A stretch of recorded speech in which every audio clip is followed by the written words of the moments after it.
Assalamualaikum warahmatullahi wabarakatuh. Kami dari kelompok 9 akan memaparkan materi tentang belajar di sekolah dan lingkungan yang lainnya yang disusun oleh 3 perorangan, yaitu saya Widi Septia Rahman, Muhammad Rama Sanjaya, dan Risa Marisatul Kibtiah. Untuk memenuhi tugas psikologi pendidikan, dosen pengampu Ibu Citra Karisma Islami MPD.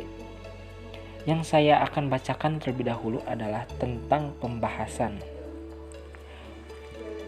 Belajar di sekolah. Sekolah adalah lembaga untuk para siswa pengajaran siswa atau murid di bawah pengawasan guru. Sebagian besar negara memiliki sistem pendidikan formal yang umumnya wajib. Dalam hal ini, siswa mengalami kemajuan melalui serangkaian kegiatan belajar mengajar di sekolah. Nama-nama untuk sekolah ini bervariasi menurut negara, tetapi umumnya termasuk sekolah dasar untuk anak-anak muda dan sekolah menengah untuk remaja yang telah menyelesaikan pendidikan dasar. Selain sekolah inti, siswa di negara tertentu juga mungkin memiliki akses dan mengikuti sekolah baik sebelum dan sesudah pendidikan dalam dasar dan menengah. TK atau prasekolah menyediakan sekolah bagi anak-anak, biasanya umur 3-5 tahun. Universitas, sekolah kejuruan, perguruan tinggi atau seminar mungkin tersedia setelah sekolah menengah. Sebuah sekolah mungkin juga didedikasikan untuk satu bidang tertentu, seperti sekolah ekonomi atau sekolah tari. Alternatif sekolah dapat menyediakan kurikulum dan metode non-tradisional. Ada juga sekolah non-pemerintah yang disebut sekolah swasta. Sekolah swasta mungkin untuk anak-anak dengan kebutuhan khusus ketika pemerintah tidak bisa memberi sekolah khusus bagi mereka. Keagamaan seperti sekolah Islam, sekolah Kristen, Haujaz, Yeshivas, dan lain-lain. Atau sekolah yang memiliki standar pendidikan yang lebih tinggi atau berusaha untuk mengembangkan prestasi pribadi lainnya. Sekolah untuk dewasa meliputi lembaga-lembaga pelatihan, perusahaan dan pendidikan dan pelatihan militer. Kata sekolah berasal dari bahasa Latin scholae, sekolah, scolae atau sekolah, yang memiliki arti waktu luang atau waktu senggang, di mana ketika itu sekolah adalah kegiatan di waktu luang bagi anak-anak di tengah-tengah kegiatan utama mereka, yaitu bermain dan menghabiskan waktu untuk menikmati masa anak-anak dan remaja. Kegiatan dalam waktu luang itu adalah mempelajari cara berhitung, cara membaca huruf, dan mengenal tentang moral atau budi pekerti dan estetika atau seni. Untuk mendampingi dalam kegiatan sekolah, anak-anak didampingi oleh orang ahli dan mengerti tentang psikologi anak, sehingga memberikan kesempatan yang sebesar-besarnya kepada anak untuk menciptakan sendiri dunianya melalui berbagai pelajaran di atas. Saat ini, kata sekolah berubah arti menjadi bangunan atau lembaga untuk belajar dan mengajar, serta tempat menerima dan memberi pelajaran. Sekolah dipimpin oleh seorang kepala sekolah. Kepala sekolah dibantu oleh wakil kepala sekolah. Jumlah wakil kepala sekolah di setiap sekolah berbeda. Tergantung dengan kebutuhannya, bangunan sekolah disusun meninggi untuk memanfaatkan tanah yang tersedia dan dapat diisi dengan fasilitas yang lain. Ketersediaan sarana dalam suatu sekolah mempunyai peran penting dalam terlaksananya proses pendidikan. Berikutnya ada sekolah menurut jenis. 1. Sekolah konvensional. Sekolah konvensional yakini sekolah yang kita kenal selama ini. Ada wujud gedung yang dibangun khusus untuk keperluan penyelenggaraan pendidikan. Siswa dari sekolah jenis ini biasanya masuk pada jam-jam tertentu yang telah ditetapkan oleh pihak pengelola sekolah. Siswa diarahkan masuk kelas masing-masing untuk melaksanakan pembelajaran. Siswa peserta didik kemudian pulang ke rumah masing-masing setelah mendapat pembelajaran sesuai jam yang telah ditentukan. Namun, ada pula sekolah jenis ini yang siswanya diasramakan, misalnya sekolah di lingkungan pondok pesantren. Hingga saat ini, sekolah konvensional seperti halnya SD atau MI, SMP atau MTS, SMU atau SMK dan atau MA yang dikemas dalam satu unit lingkungan sekolah dinilai sebagai bentuk sekolah yang paling ideal oleh sebagian pemerhati pendidikan. Di dalamnya ada perpustakaan, koperasi sekolah, kantin, tempat parkir kendaraan, dan tempat ibadah. Di lingkungan sekolah ini, pada siswa atau peserta didik selama sekitar 6 jam dalam sehari, kecuali pada hari-hari libur. Di luar jam sekolah tersebut, siswa berinteraksi dengan keluarga atau masyarakat. Berikut yang bisa saya sampaikan. Kemudian materi berikutnya akan dibacakan oleh Muhammad Rama Sanjaya. Untuk waktu dan tempat kami persilahkan. Perkenalkan, nama saya Muhammad Rama Sanjaya. Di sini saya akan melanjutkan materi yang kedua, yaitu sekolah terbuka.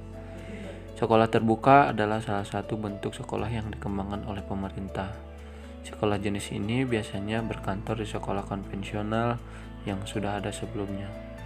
Sekolah konvensional dan sekolah terbuka pada dasarnya sama dari sisi proses pendaftaran, bahan pelajaran, dan ujian.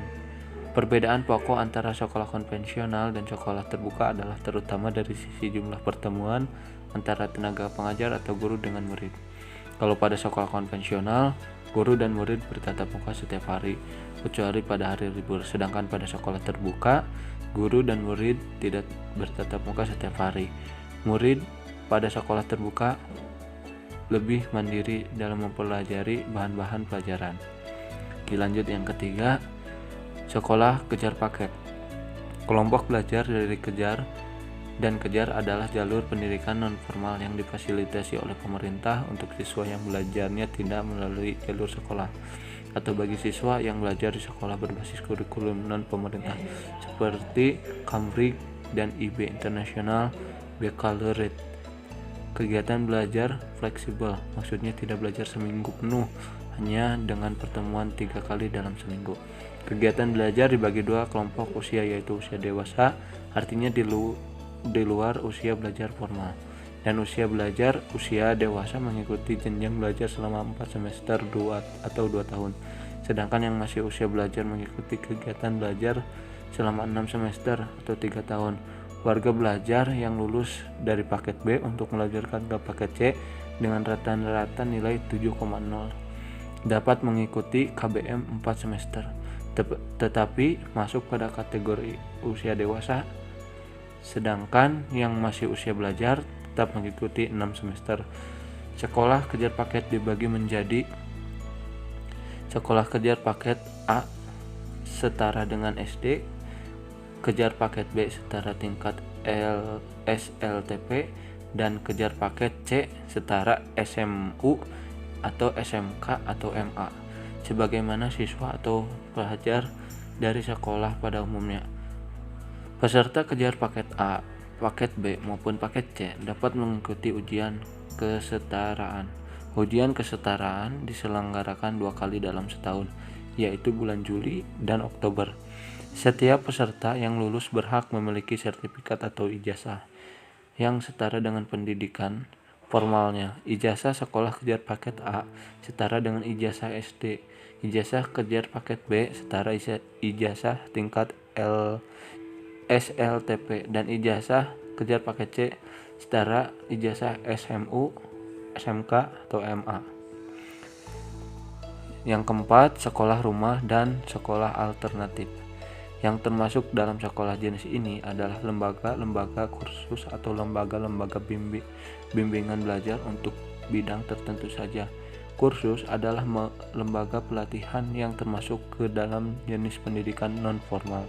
Kursus merupakan suatu kegiatan belajar mengajar seperti halnya sekolah. Perbedaannya adalah bahwa kursus biasanya diselenggarakan dalam waktu pendek dan hanya untuk mempelajari satu keterampilan tertentu. Misalnya kursus bahasa Inggris 3 bulan atau 50 jam, kursus montir, kursus memasak, menjahit, musik, dan lain sebagainya. Peserta yang telah mengikuti kursus dengan baik dapat memperoleh sertifikat atau surat keterangan. Contoh lain dari sekolah jenis ini adalah seseorang atau sekelompok orang yang menyelenggarakan pembelajaran baca tulis Al-Quran di rumahnya. Dilanjut lagi yang kelima, sekolah elektronik. Sekolah ini belum diterapkan.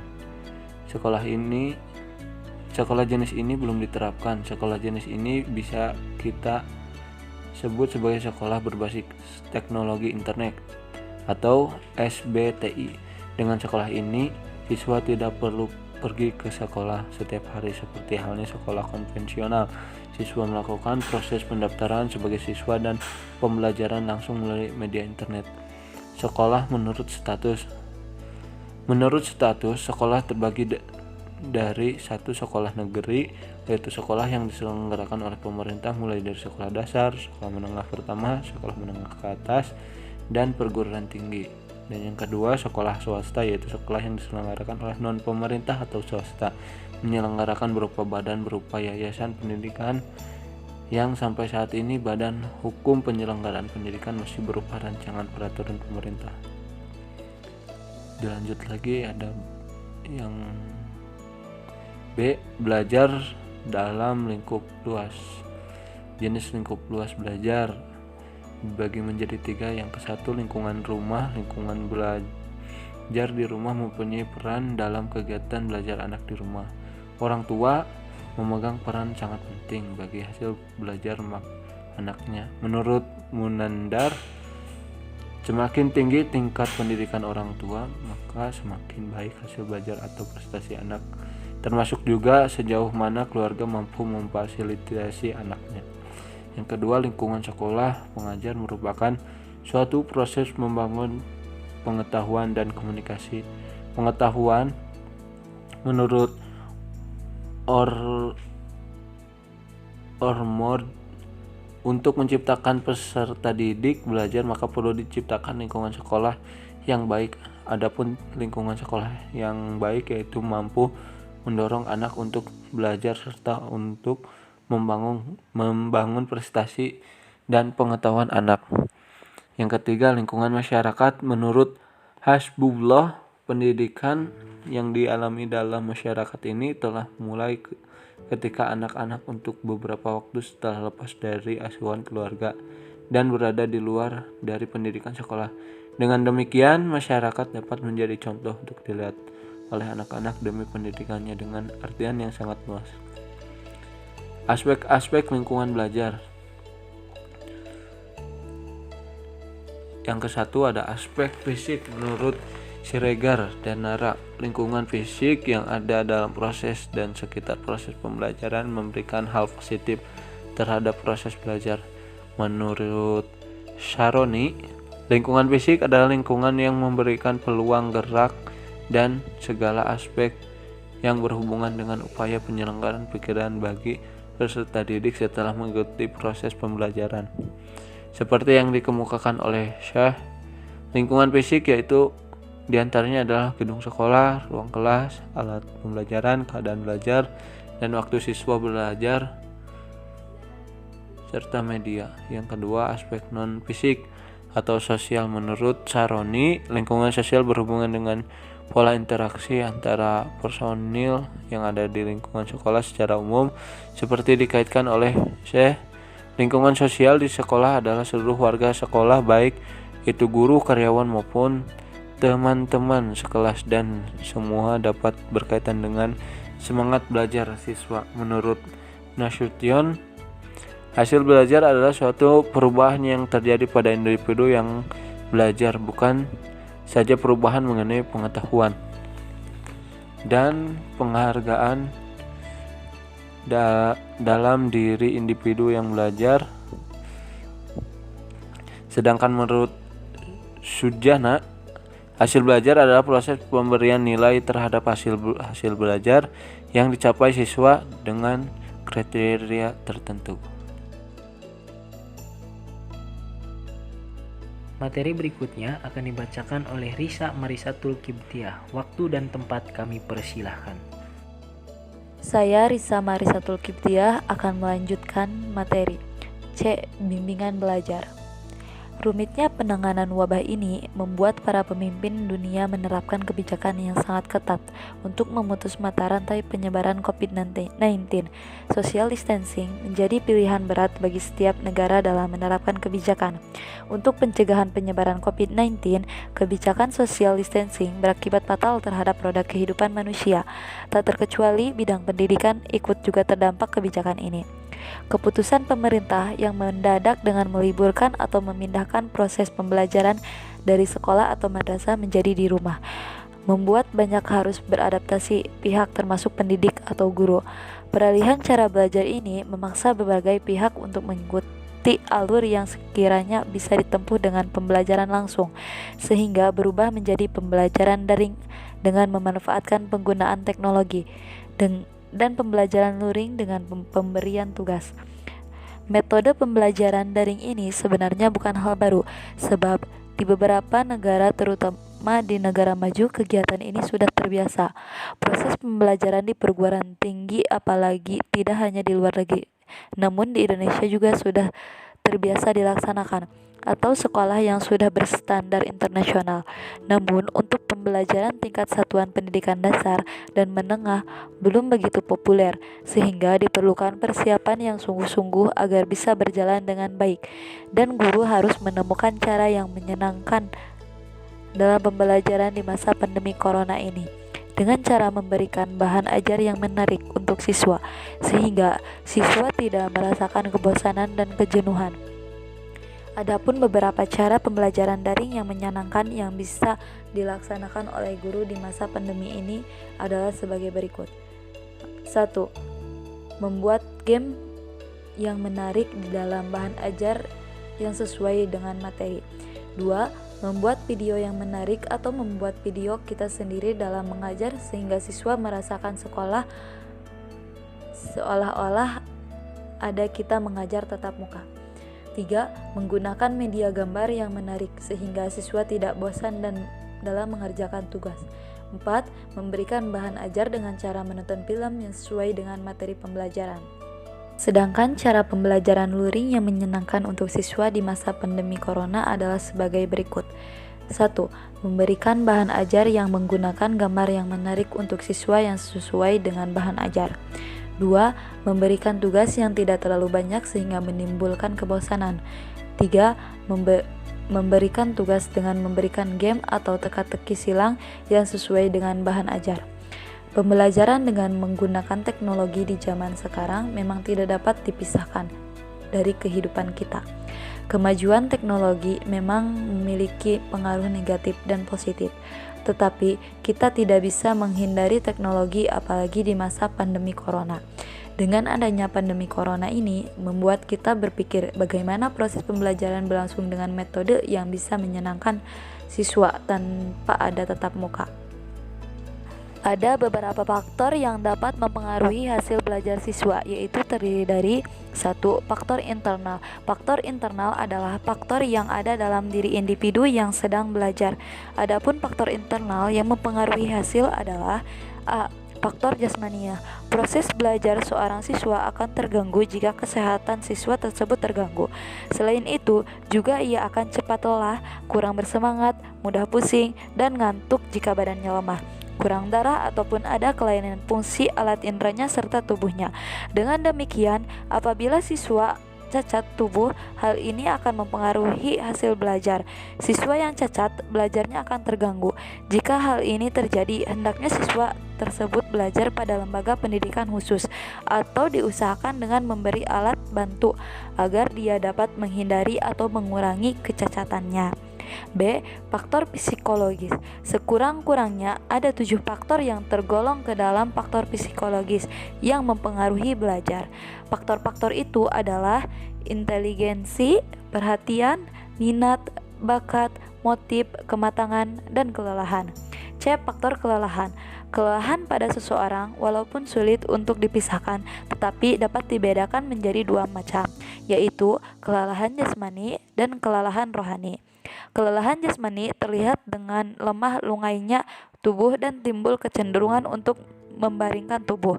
Kelelahan rohani dapat dilihat dengan adanya kelelusuan dan kebosanan, sehingga minat dan dorongan untuk menghasilkan sesuatu hilang. 2. Faktor eksternal. Faktor eksternal adalah faktor yang berasal dari luar individu yang sedang belajar. Adapun faktor eksternal yang mempengaruhi hasil belajar siswa adalah A. Faktor keluarga. Para siswa yang sedang belajar akan menerima pengaruh dari keluarga berupa cara orang tua mendidik, relasi atau hubungan antara anggota keluarga, suasana rumah, keadaan ekonomi keluarga, sikap dan pengertian orang tua, dan latar belakang kebudayaan orang tua. B. Faktor sekolah. Faktor sekolah mempengaruhi belajar meliputi hal-hal yang berkaitan dengan metode mengajar, kurikulum, relasi guru dengan para siswa, relasi siswa dengan siswa, disiplin sekolah, alat pelajaran, waktu sekolah, sarana dan prasarana sekolah, bentuk kehidupan masyarakat. C. Faktor masyarakat. Faktor masyarakat merupakan faktor eksternal yang berpengaruh terhadap perkembangan pribadi siswa, yaitu keberhasilan siswa dalam belajar. Pengaruh tersebut terjadi karena keberadaan siswa dalam masyarakat. Faktor masyarakat ini banyak berkaitan dengan kegiatan siswa dalam masyarakat, teman bergaul untuk kehidupan masyarakat. Dari materi yang telah dipaparkan, saya akan menarik kesimpulan. Setiap manusia dilahirkan di lingkungan keluarga tertentu yang merupakan lingkungan pendidikan terpenting. Oleh karena itu, keluarga sering dipandang sebagai lingkungan pendidikan yang utama dalam masyarakat. Karena dalam keluargalah manusia dilahirkan dan berkembang menjadi dewasa. Suasana keluarga sangat penting bagi perkembangan kepribadian anak. Seorang anak yang dibesarkan dalam lingkungan keluarga yang harmonis dan agamis, yaitu suasana yang memberikan curahan kasih sayang, perhatian, dan bimbingan dalam bidang agama, maka perkembangan kepribadian anak cenderung positif dan sehat. Sedangkan anak yang dikembangkan dalam lingkungan keluarga yang kurang harmonis, orang tua yang bersikap keras kepada anak, atau orang tua yang tidak memperhatikan nilai-nilai agama, maka perkembangan kepribadian anak cenderung mengalami kelainan dalam penyesuaian diri. Dengan adanya perbedaan ini, kemungkinan akan mempengaruhi siswa dalam meningkatkan hasil belajarnya. Lembaga non-formal dalam hal ini adalah lingkungan tempat tinggal atau masyarakat. Lingkungan masyarakat merupakan tempat kedua setelah lingkungan keluarga, sehingga bagi seorang anak yang ingin mendapatkan pendidikan, baik pendidikan cara menyelesaikan masalah, tingkah laku maupun moral, sehingga akan menjadikan anak tersebut cerdas, terampil, dan berbudi pekerti luhur. Pendapat lain juga dikemukakan oleh Surya Brata 1988 bahwa faktor yang mempengaruhi proses dan prestasi belajar adalah faktor dari dalam diri siswa dan faktor dari luar diri siswa. Faktor dari dalam diri siswa meliputi kondisi psikologis dan fisiologis, sedangkan faktor dari luar diri siswa meliputi lingkungan keluarga dan lingkungan masyarakat, serta kelengkapan berbagai sarana dan prasarana dalam belajar. Selanjutnya, dikemukakan pula oleh Bezo 1999 bahwa keberadaan faktor-faktor yang mempengaruhi proses belajar dan prestasi belajar siswa terdapat hubungan yang saling berkaitan. Bakat yang ada dalam diri siswa, misalnya, agar dapat berkembang baik, maka perlu ada dorongan dari keluarga dan masyarakat. Sebaliknya, lingkungan yang kurang mendukung dan menghambat perkembangan siswa itu sendiri. Lingkungan masyarakat merupakan salah satu faktor yang mempengaruhi hasil belajar siswa. Lingkungan sekolah merupakan lingkungan pendidikan formal yang mempunyai peran penting dalam mencerdaskan dan membimbing moral perilaku anak. Guru merupakan tangan pertama yang langsung berhubungan dengan siswa, sehingga dalam belajar, guru harus menggunakan metode pembelajaran yang berbeda agar anak tidak jenuh. Selain itu, keberhasilan belajar dipengaruhi oleh beberapa faktor pendukung, yaitu sarana dan prasarana, kondisi fisiologis dan kondisi psikologis. Lingkungan yaitu sarana dan lingkungan sekolah dapat digolongkan sebagai pusat pendidikan kedua setelah keluarga, sehingga mempunyai fungsi melanjutkan pendidikan keluarga dengan guru sebagai pengganti orang tua yang harus ditaati. Lingkungan sekolah meliputi hubungan guru dengan siswa, hubungan siswa dengan siswa, serta sarana dan prasarana pendidikan yang ada di sekolah. Demi melangsungkan kondisi belajar yang lancar, maka perlu didukung pula dengan kondisi sekolah yang aman, nyaman, dan tenang. Mungkin hanya sekian presentasi yang bisa kelompok kami sampaikan. Kurang lebihnya mohon maaf. Wabillahi taufiq wal hidayah. Assalamualaikum warahmatullahi wabarakatuh.